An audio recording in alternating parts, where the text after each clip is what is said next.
We'll see what the worship team will tell you.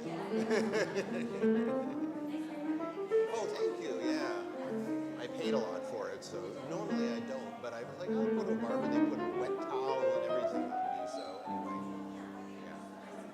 yeah, yeah. Thank you.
Good morning, everybody.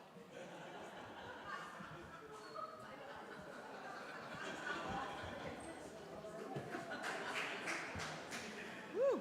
All right, we're in church. We're supposed to be serious.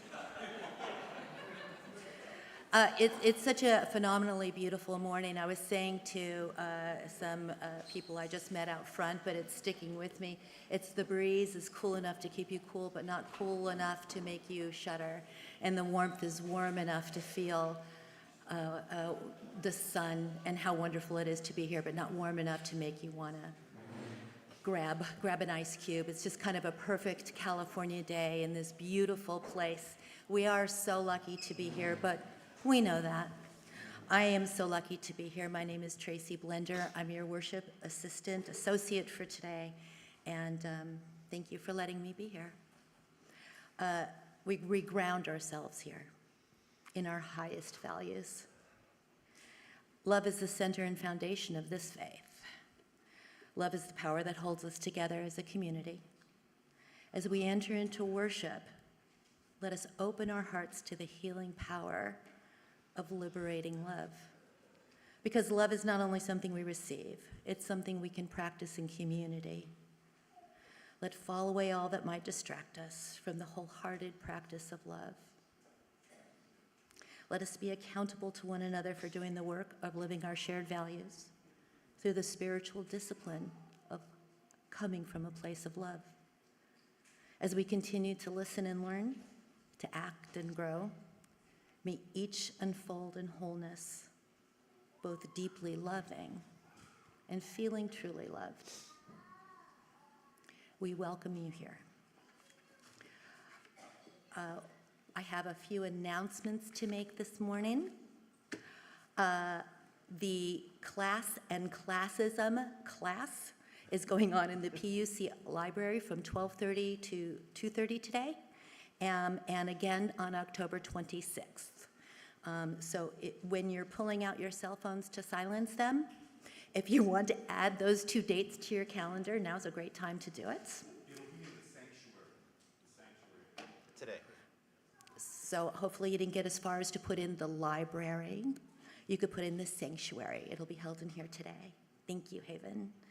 The blood drive is going to be here on Tuesday, October 14th, from 9 a.m. to 5 p.m. They'll be here all day. Sunday, October 12th, is a annual blessing of the animals. So if you have animals that are transportable, Or pictures of animals. You can bring in pictures of animals. Yeah. so we've had some incredible chickens, some lovely lizards, some interesting animals, some very shaky chihuahuas. That one's mine. Sunday the 12th, it's quite something. No King's Day, Woo. October 18th. 10 a.m. in front of the Torrance Cultural Arts Center in the City Hall. 10 a.m., bring your signs. Anybody here confused about what no kings means?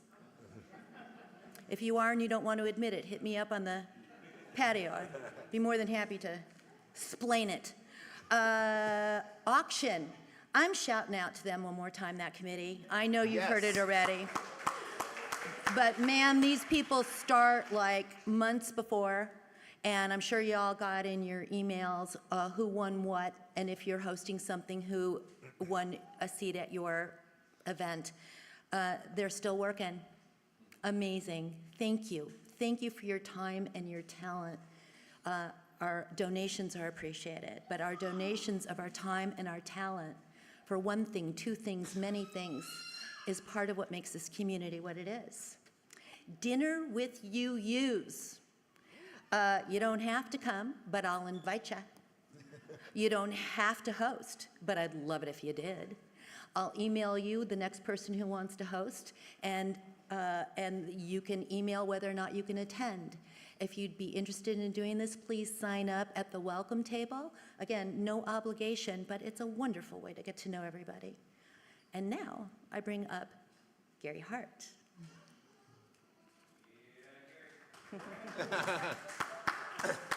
Here's Gary.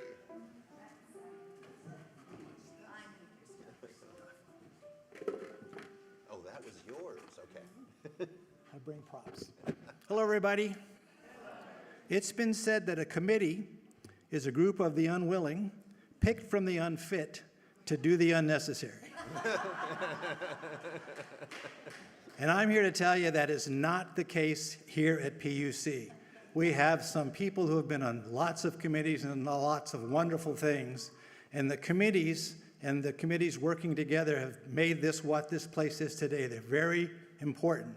So over the next few Sundays, we're going to talk about committees, and I'm going to talk about two committees. Number one is the Facilities Committee. We have a campus that is over 60 years old. However, we currently do not have a Facilities Committee. Several of us have been involved in helping to get things fixed when they break, but no long-term planning is taking place. We held a discussion meeting last month and agreed that long-term planning, working with the Aesthetics Committee and others, is necessary. So we look to stand up an active committee of 3 to 5 members who will begin formulating a long-term facilities plan, working with the board, and to help manage short-term repair activities as they come up. We need you. If you would help, please come and see me or Reverend Berg or anybody in the organization. Facilities Committee. Now it's time for the Endowment Committee. And I see Ted back there looking very tired because Ted has been on the Endowment Committee for like 9 years, leading the Endowment Committee. The Endowment Committee works with our financial consultant, South Bay Financial Partners, to manage approximately $1.3 million endowment fund. That's a lot of endowment. The purpose of the endowment fund is to perpetuate the goals of the church by providing financial security as well as providing an annual income stream for the church.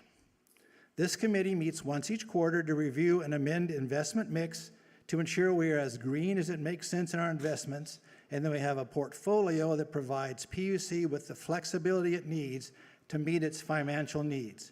For example, we keep enough of our investments in some cash equivalents so that it is available to help fund any unexpected need like a new roof or a new parking lot or whatever might come up.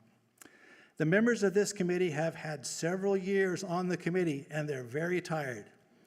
I'm on that committee and I'm tired as well. And we need to replace them with new members. This is an exciting thing because you're managing $1.3 million. If you have any interest or questions about these or other committees, please let us know. Thank you.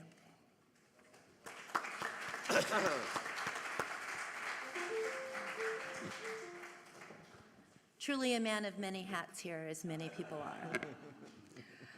And now we are going to light our chalice and begin our time of worship. As we light this chalice, may each breath remind us of the sacred rhythm of life, the pulse of creation, and the power we hold to shape the world around us.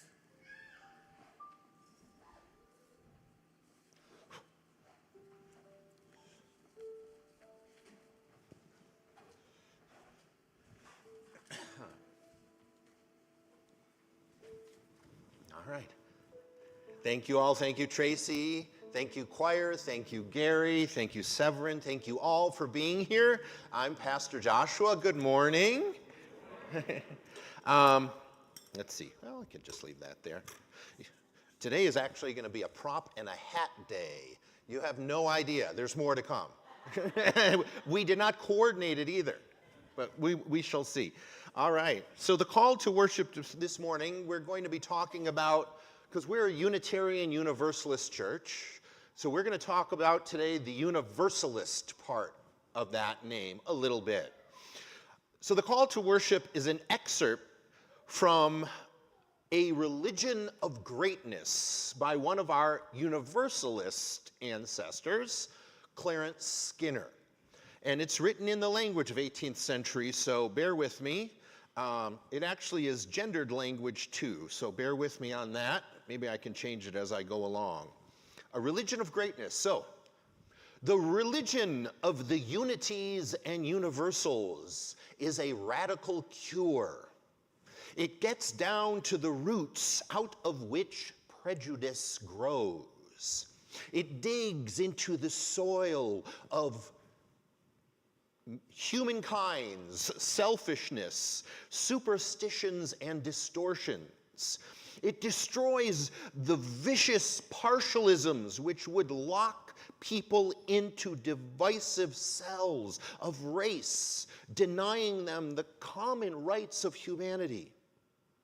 This enemy must be routed on every front: economic, social, biological, and cultural. And the only way to rout it is to supplant the fears and errors of partialism by a vigorous, realistic religion of universalism. For every denial, we must make an assertion. People must enlarge the borders of our consciousness to include all of the human race. We must think, we must feel, we must act in universal terms, and thus see how petty and sinful are the partialisms of our lesser selves. We must welcome differences, because life in a varied world is richer than life in uniformity. We must recognize the rightful place of color, shape, and history in a syncretic culture. If we see life steadily and see it whole, we can appreciate all the parts. The part becomes misunderstood only when we see it without relationships, as an end in itself. One race is no more necessary than one kind of tree or one kind of horse. Each has its own genius, and each may contribute to life that is rounded, divine, complete. It is a time for greatness, and there must be a religion for greatness to meet the need of the time. And that speaks to today's moment, I believe, as well. So with that, I'll let Clarence Thomas's words settle in, and please rise in body or spirit for our opening hymn, number 168, One More Step.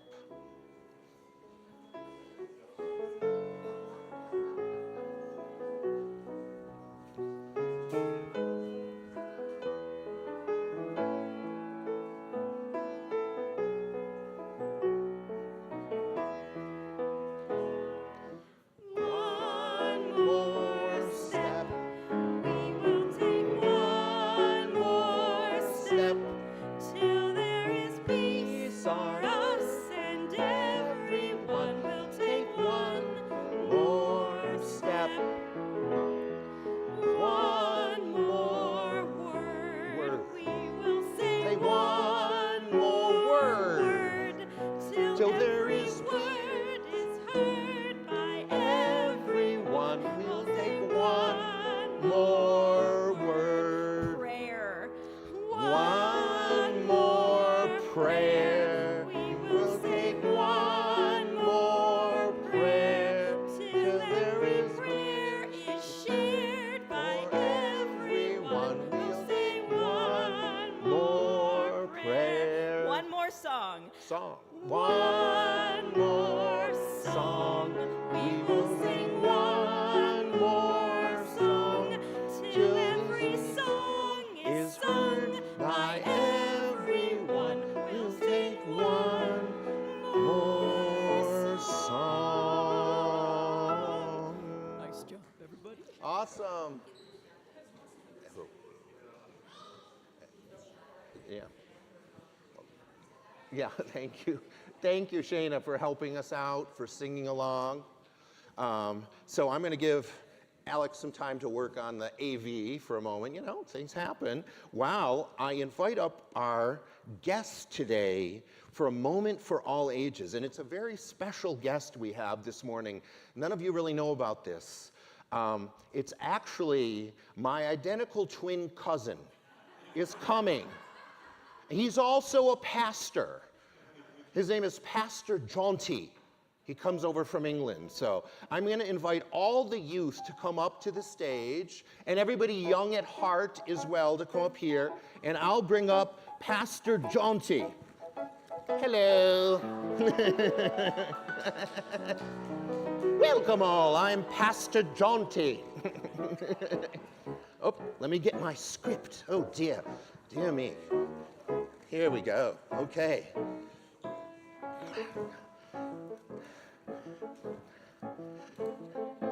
All right. I have my own theme music that accompanies me wherever I go. I hope you didn't know that. I have 2 small candles here. You see the candles? 2 small candles here today because I'm grateful for what is known as our 4th principle, the free and responsible search for truth and meaning. One kid's version of this principle is, we search for what is true. Yes, Julian. Hold on. There we go. This is not working, but that's okay. Free and responsible are 2 big thoughts. Let's talk first about freedom. What does freedom mean in our religion? Does anyone know what freedom means? Do you want to take a shot? Yes, freedom. Julie, is that your name? Joy. Joey. Joey, that's beautiful. Freedom to make choices and have no one holding you back. That's awesome. Yes. I was going to ask the grown-ups too, but I don't think they could beat that. All right. Let's see. Okay, I'm reading instructions here. What about responsibility? That's another big word. Does anyone have any thoughts about responsibility means? No? All right, this time, no? I'll take some input from adults. Responsibility? Take out the trash. Take out the papers and the trash. All right. Take out the garbage. Responsibility. Okay. Our Unitarian and our Universalist histories are full of people who helped us understand that our search for the truth and our job as meaning makers happens with freedom and with responsibility. So I'm going to light this first candle in thanks for our religious freedom. Here we go. There we go. In thanks for our religious freedom. And I'm going to light this second candle. Actually, wait a minute. This second candle looks delicious, don't you think? Yeah. Let me take the wick out here for a second. See if I can open it up. Yes. Take the candle out from the aluminum casing. It's not as easy as it looks. There we go. Yes, this looks delicious. It's pretty good.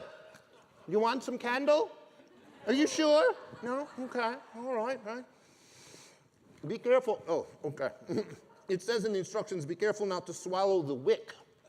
Okay. All right. So what's wrong here? You guys tell me what's wrong here?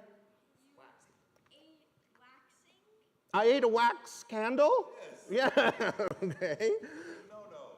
No, it is a big no-no. You shouldn't eat wax candles. But how many people here think that I was actually holding 2 candles? How many people here think that I actually ate a candle? A few people. Some of you are in on the trick. One thing I love about being Unitarian, by the way, this is going to be served for brunch afterwards. One thing I love about being Unitarian Universalists is that we get to form our own beliefs and decide what is true for us. Truth is plural. That's the free part of our search for truth and meaning, like you said. And another thing I love about being Unitarian Universalist, excuse me, need some water. Wax. There we go. Is that even when we think we know or we think we believe something, we get to question it and even change our minds. A lot of you believed that I was holding 2 candles, and then I ate one of them. Then you had to question that belief. What's happening? Yeah, what's that? Why is it crunchy? And maybe someone even guessed that this is not a real candle. What's that? No, it's a turnip. This is a turnip, and I made another one out of jicama, but this one looked best. And that is the responsible part of our search for what's true. Unitarian Universalists try to keep an open mind and allow new information to reshape what we believe is true. As you go into this new week and you learn new things, you might want to pause and ask yourself, is that really true? How do I know? And if you do, you can also offer gratitude that this is what you do here in church, too. And that is my moment for all ages. Haven, please accompany the youth out.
I'd ask that you please join me in a responsive litany.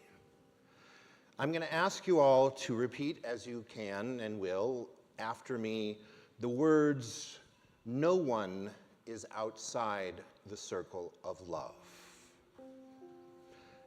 I'll let you know when. No one is outside the circle of love. We know that hurt moves through the world, perpetrated by action, inaction, and indifference. Our values call us to live in the reality of heartbreak of our world, remembering that no one is outside the circle of love. It's actually, yes, in your programs too. It's printed on the back of the renaming ballot. We who are Unitarian Universalists not only affirm the inherent worth and dignity of every person, we also affirm the inherent wholeness of every being, despite apparent brokenness. No one is outside the circle of love. We know that things break or break down. Promises, friendship, sobriety, hope, communication. And this breaking happens because our human hearts and our very institutions are frail and imperfect. We make mistakes. Life is messy. No one is outside the circle of love. With compassion as our guide, we seek the well-being of all people. We seek to dismantle systems of oppression that undermine our collective humanity. We believe that we're here to guide one another toward love. No one is outside the circle of love. No matter how fractured we are or once were, we can make whole people of ourselves. We are whole at our core because of the great, unnameable, sometimes inconceivable love in which we live. No one is outside the circle of love. Please remain seated for our centering hymn, number 1058, Be Ours a Religion.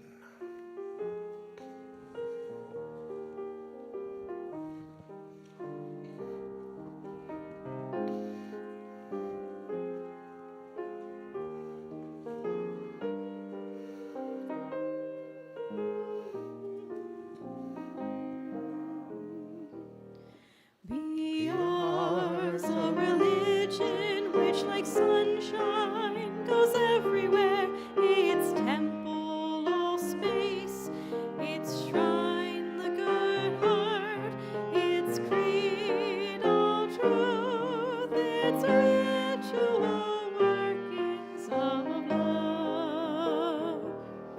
Be ours a religion which like sunshine goes everywhere, its temple all space, its shrine the good heart, its creed all truth, its ritual workings of love.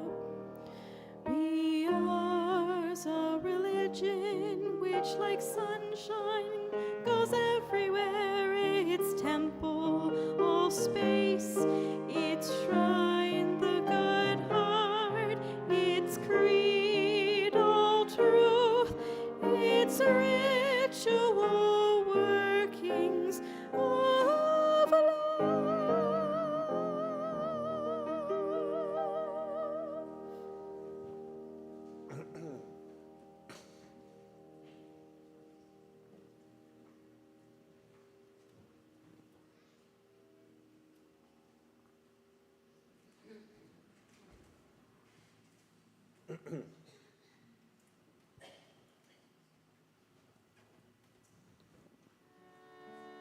If you ask any group of people what they know about Clara Barton, we tend to get two answers. The first answer is she was the founder of the American Red Cross, and the second answer is that she was a Civil War nurse, and both of those things are absolutely correct. But to limit Clara Barton to only those two things really limits a person who in many ways probably has more of an effect on the 21st century than anyone can imagine. She is the one that proposed what is called the American Amendment, that brought to play the Red Cross worldwide to relieve suffering in all types of natural disasters. This was a revolution, and we can't imagine the 21st century without it. When we see news reports about hurricanes, about tsunamis, about tornadoes, about natural disasters of all types, we can't imagine that the Red Cross wouldn't be there. When you come to her offices, the Missing Soldiers Office, you're really coming into a place that was first and foremost a boarding house. It was her home, it's where she lived. And a boarding house is a place that, quite frankly, in the 19th century was not for the wealthy or even the well-to-do or even the upper middle class. This was a place of relatively modest means. She began from these rooms not only living here, but then collecting supplies that she would take onto the battlefields at places like Antietam and Fredericksburg and many other. Past that, this office then transformed yet again. It became a place of lobbying. It became a place from which she would go to the halls of power and lobby on behalf of the soldiers who were sick and wounded and their families. Eventually, it would be transformed again at the end of the war in 1865 to the Missing Soldiers Office, a place where people in desperation trying to find their loved ones came to Claire and say, "We know you've been in the hospitals. Have you seen our son? Do you know where my husband is? Do you know where my brother is?" She was the first person in America to actually step up and say, "We need to find these missing soldiers." We're inviting people to come and learn what she did, to learn how she did it, and finally to step up and take action themselves by becoming a volunteer, by taking on a task that takes her story out of the 19th century and puts it onto the streets of the 21st century that are then transformed by her story, transformed from just average people to people of action.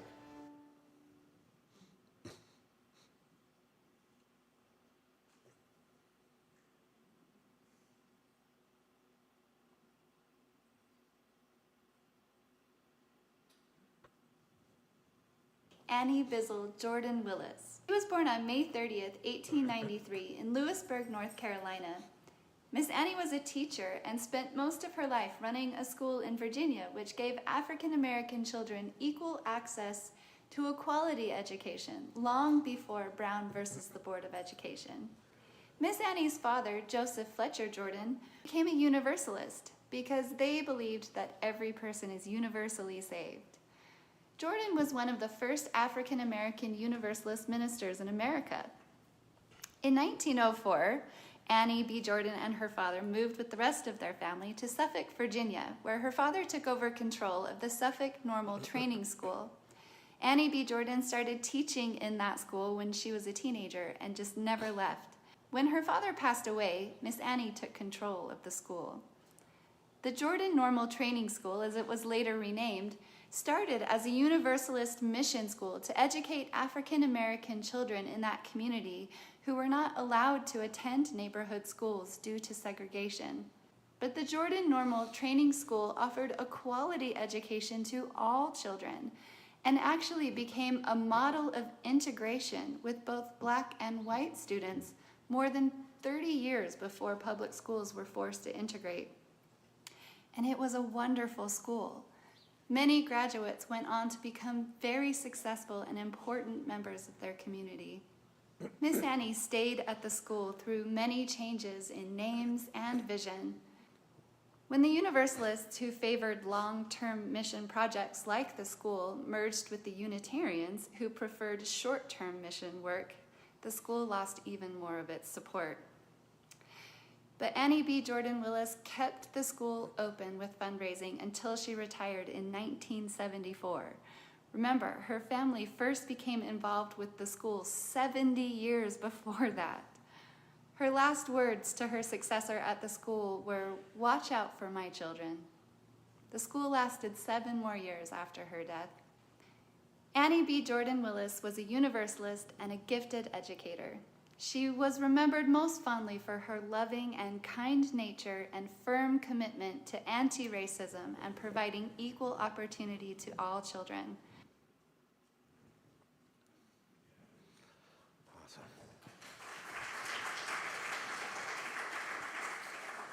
So I hope some of our Universalist ancestors inspire you.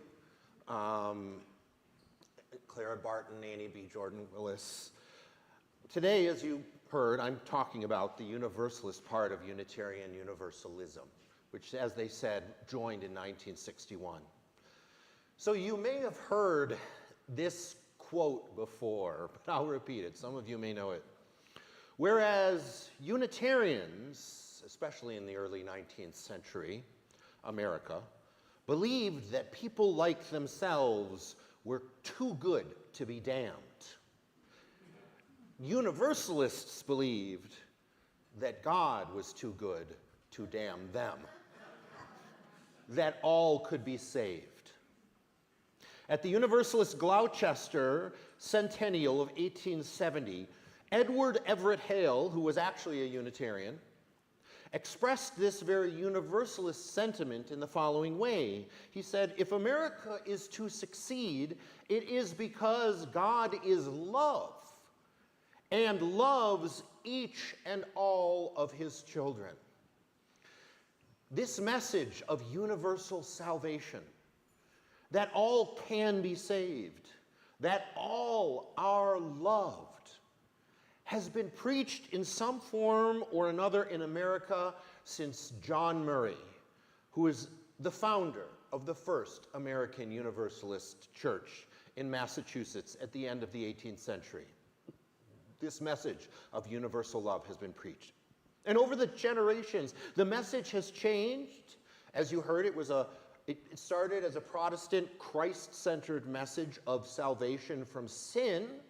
And it's changed into what we know today as more of a universal humanist message of liberation for all. Yet its foundation remains consistent. Universal salvation, universal liberation is available for all. But what is often missed is this. At its core, Universalism is also about sacrifice. Early Universalists tied this sacrifice to the sacrifice of Christ.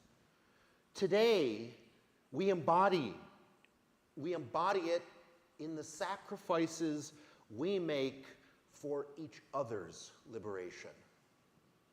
Compassion, empathy, and action. These are the ways salvation for all becomes real. Universalism has never been just about being saved. It has always also been about action. This morning I'd like to connect 18th century liberal religion in America to this moment today in order to better understand how the idea of universal salvation manifests today in the 21st century, particularly through the lens of social justice, of action. So Benjamin Rush, he was a signer of our Declaration of Independence, and he was an early convert to Universalism. He wrote to Unitarian Richard Price the following. He wrote, "These principles, my dear friend, have bound me to the whole human race. These are the principles which animate me in all my labors for the interests of my fellow creatures. No particle of benevolence, no wish for the liberty of a slave or the reformation of a criminal, none will be lost.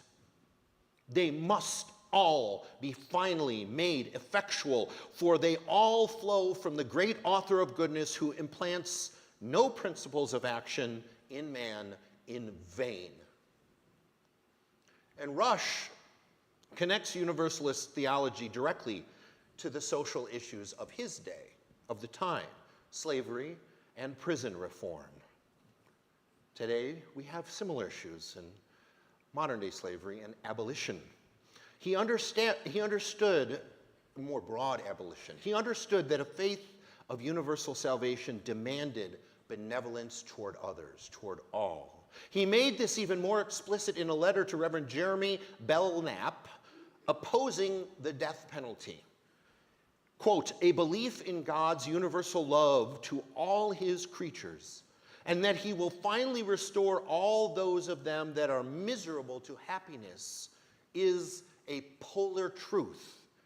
It establishes the quality of humankind.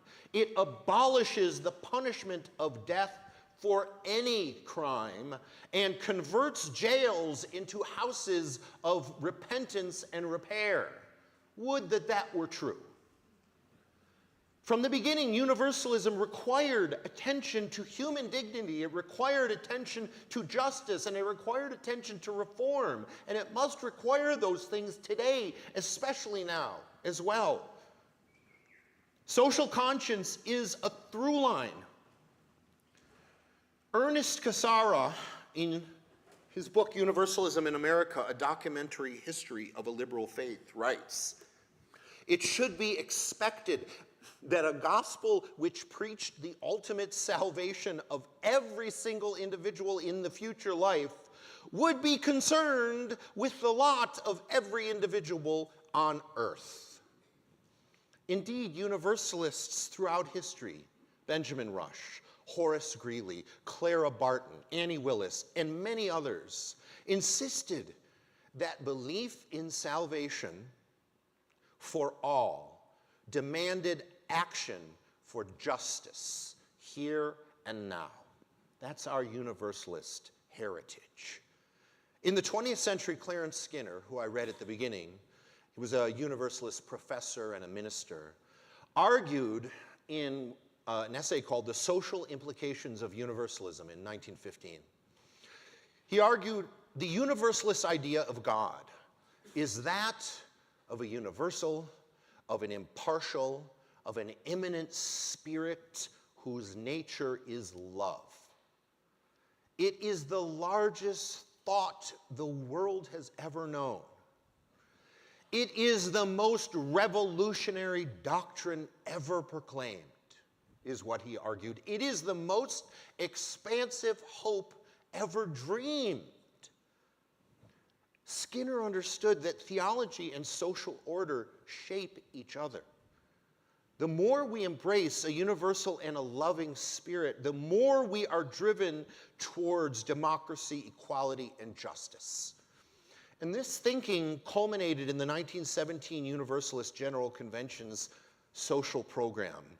And it declared the church's purpose to be the reconstruction of the world's civilization in terms of justice and peace and righteousness, so that the spiritual life of all may develop to its fullest capacity. That is also our Universalist heritage. The program demanded equity in housing, in education, in food, in economic opportunity. It condemned exploitation, and it condemned war. It sought to address not just the results of injustice, but it sought to address something that we still need to address desperately, its root causes.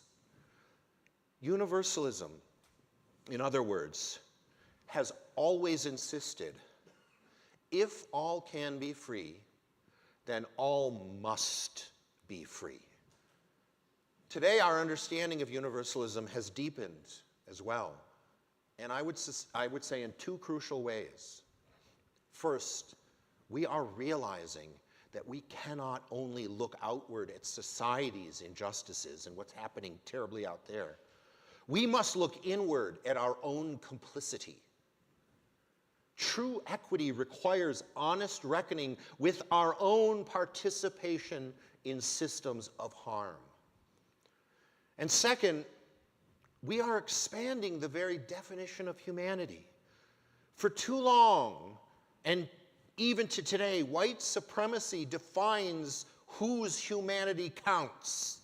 Now we are learning, hopefully through struggle and accountability, that every human being, especially those long marginalized, must be embraced equally and equitably. Now, the present government in Washington may try and is trying to halt this expansion of thought and heart and mind and spirit at any cost, but it cannot succeed. Their ferocity in restricting rights only confirms how powerful this shift is.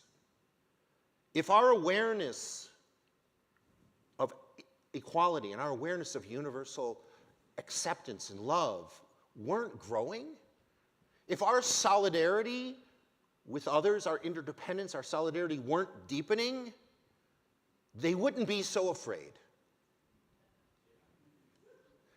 As James Luther Adams put it, the faith of free persons must tangibly make them free in a community of human dignity and equal justice. So this mandate expressed clearly in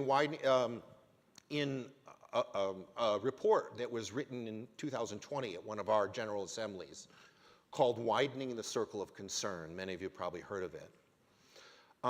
It was written by the Unitarian Universalist Association Commission on Institutional Change. The report centers marginalized voices, and it insists that the true Universalist faith requires truth-telling and compassion and accountability from others and from ourselves. Reverend Dr. Sophia Betancourt explains, only a Universalist theology of liberation in the present day centers our capacity to be sanctuaries of radical truth-telling and abundant compassion, so that the all-embracing love at the center of our tradition that I talked about can serve to make all of us more whole. We have to be accountable for ourselves, even so that the love can make everybody whole. The report reminds us that compassion means, literally, compassion means to suffer with. It calls us to sacrifice comfort and privilege so that others may be free of burdens long imposed upon them. Dr. Elias Ortega, who is going to speak here in January, actually, who is the president of Meadville Lombard Theological School, where I got my degree, writes, if we believe in collective salvation, our Universalist collective salvation, we must also believe in collective sacrifice, collective action with sacrifice. And Reverend Dr. Betancourt warns us there is no winnowing out of the supposedly unworthy that can be named sacred among us. It is our very universalism that is at stake when we turn away from the impact our institutions have on the same communities and groups that society encourages us to dehumanize and to make small. We have to look at how we take part in that. So from Benjamin Rush in the 18th century to Clarence Skinner in the 20th century to the voices of Betancourt and Ortega and the Commission today, this line is unbroken. Universalism, therefore, is not passive hope. It is active liberation. It is faith in love that demands justice. Our tradition tells us salvation is not reserved for a chosen few. And that's where the word universalism came from, universal salvation. It is not reserved for a chosen few. It is for all. But if salvation is for all, then our task is clear. We are called to make freedom real, here and now, for every human being, despite the risks and with accountability. We live in fearful times. Civil rights are under assault. Hard-won freedoms are being stripped away. And voices of hate are rising to drown out voices of compassion. But universalism has faced this before, at this level and maybe even greater. Each time the world has tried to narrow love, to make it smaller, to exclude, to deny dignity, Universalists have proclaimed love cannot be bound. Ours is a faith that insists on the worth of every person, the dignity of every soul, and the liberation of every community. And the hate mongers cannot undo that truth. The oppressors cannot silence that song. Our task as heirs of Universalism is to live as though universal love is real, because it is. To act as though liberation is possible, because it is. To sacrifice so that others may be free, knowing that in their freedom, we too are freed. And so, let us face these fearful times, not with despair, but with courage. Let us face these cowards with our own courage. Let us rise with the certainty that the arc of faith, like the arc of the moral universe, bends towards justice. Let us widen the circle again and again and again until no one is left outside of it. This is our call. This is our hope. This is our universalism, unbroken, unshaken, unstoppable. Oh, thank you. Thank you. Thank you.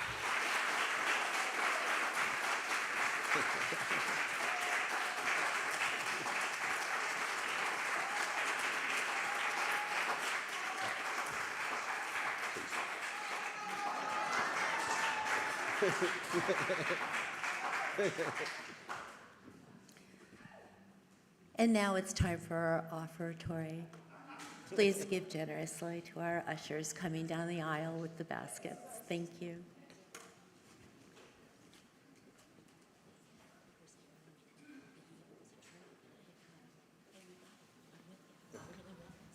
It is a turn if you want the rest of it.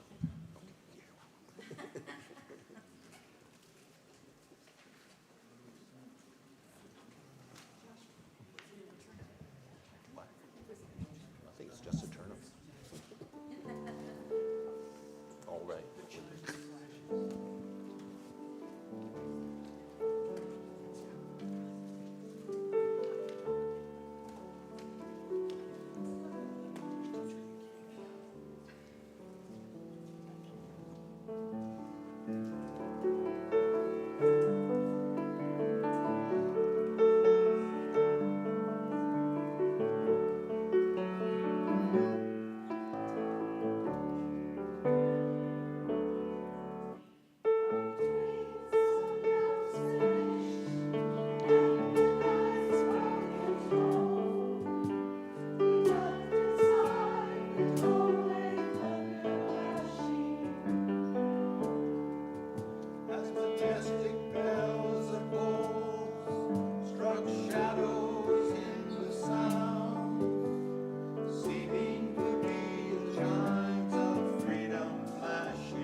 Thank you to our Freedom of Life, Spirit of Life choir, and thank you to Bob Dylan.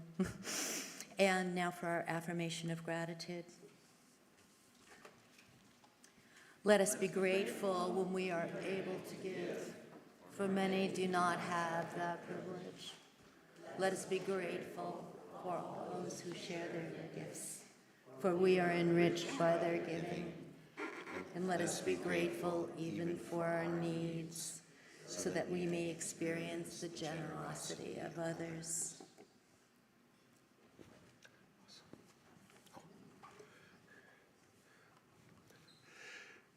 This beloved community is dedicated to the proposition.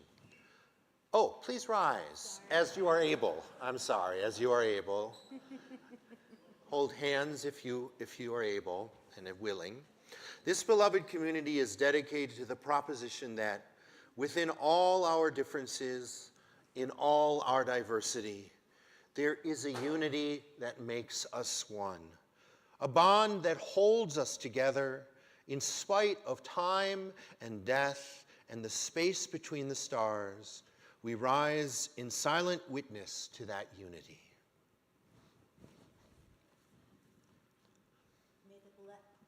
May the blessing of love be upon you.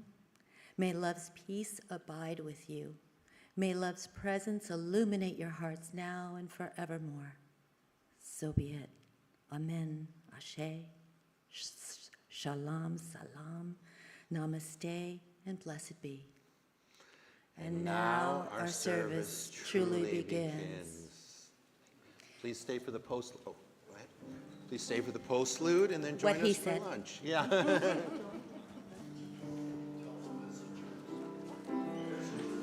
Oh yeah, visit for free. Otherwise, it's a $5 suggested donation, and no one will be turned away.